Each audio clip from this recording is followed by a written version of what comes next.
Welcome, my name is Alison. I'm 28 years old. And today I want to tell you a story that changed my life forever. A story about betrayal, humiliation and truth. And how, sometimes, justice can find you when you least expect it. I was born into what many would call a successful family. My father, Richard Whitmore, was a self-made businessman. He built a thriving company from nothing. The kind of empire people admired, envied even. He was well respected in the business world. And to the outside, it looked like we had it all. Money, prestige and influence. But behind closed doors, well, let's just say appearances can be deceiving. My older brother Marcus was always the golden child. From the time we were kids, he wanted to be just like Dad. He studied business, worked at the company straight out of college, followed in every one of our father's footsteps. And he made sure everyone knew he was next in line. I was different. From an early age, I was drawn to art, painting, design, sculpture. That's what spoke to me. I wanted to live creatively, not chained to boardrooms and spreadsheets. My father didn't understand it. Art won't pay the bills, he would say. You're wasting your potential. The tension between us only grew. When I turned 19, I made the choice to leave home and attend art school. It wasn't an easy decision. I loved my family, even if I didn't always feel accepted. I thought, maybe with time, Dad would come around. But time only seemed to widen the gap. The phone calls stopped.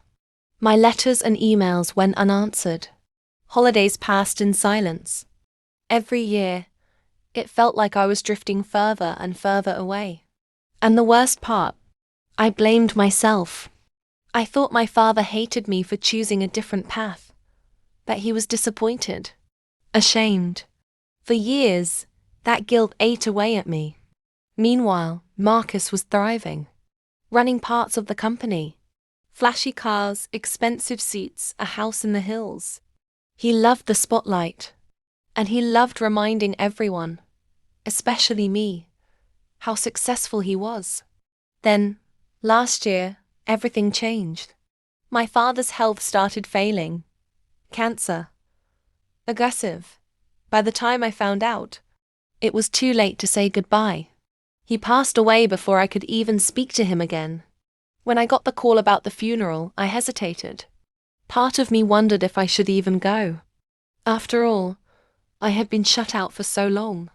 But in the end, I knew I had to be there. For myself, for closure, for the man who was still my father.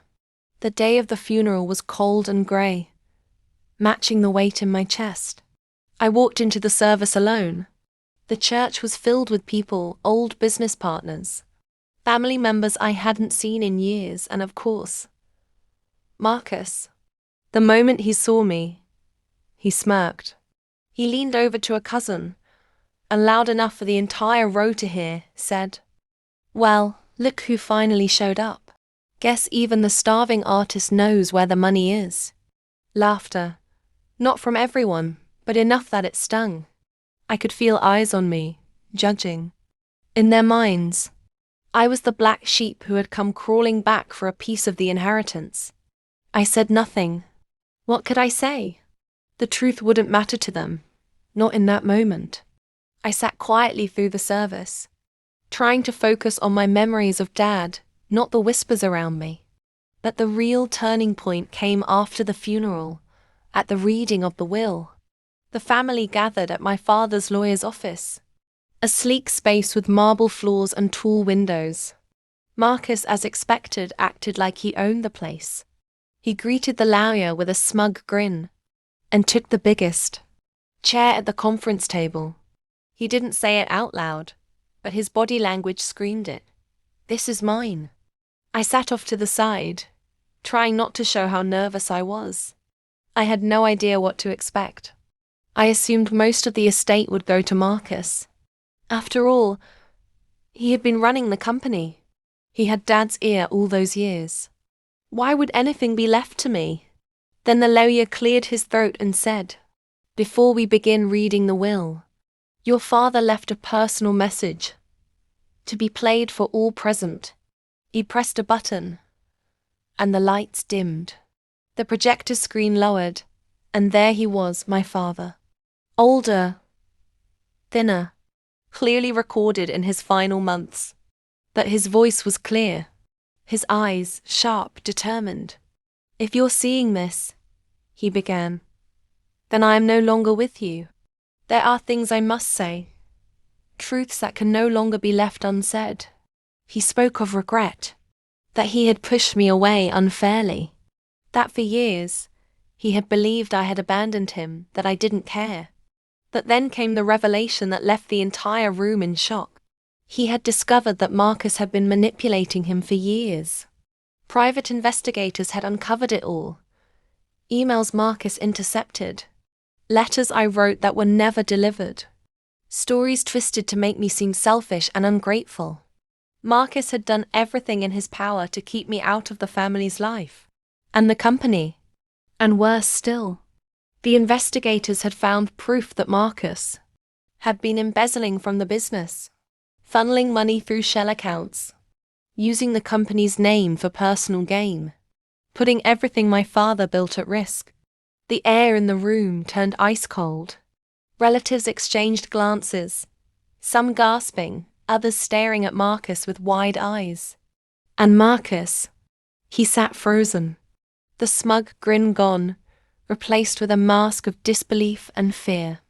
Then the lawyer read the will. In light of everything my father had learned, he had revised his estate plan. I was granted controlling interest in the family company, the deciding shares, the estate, the house, the investments, the trust, all left to me. And Marcus? He was left with a small fixed allowance, just enough to survive, with strict conditions tied to it. No more flashy cars, no more luxury lifestyle. The empire he thought was his, gone. I wish I could tell you I felt triumphant, that I smiled or gloated. But in truth, I felt a deep, bittersweet ache. Yes, I was vindicated. The lies were exposed, but nothing could give me back the years I had lost with my father. As I walked out of that office, relatives who had once whispered about me now avoided my gaze. Some even apologized, but I didn't need their approval anymore. The truth had come out, and that was enough. The moral of this story: revenge doesn't always need to be loud or cruel or dramatic. Sometimes the greatest justice comes quietly, through truth. No amount of money, no company shares can replace lost time with those we love. But knowing that your name and your worth have been restored, that is a kind of peace no one can take away. Thank you for listening.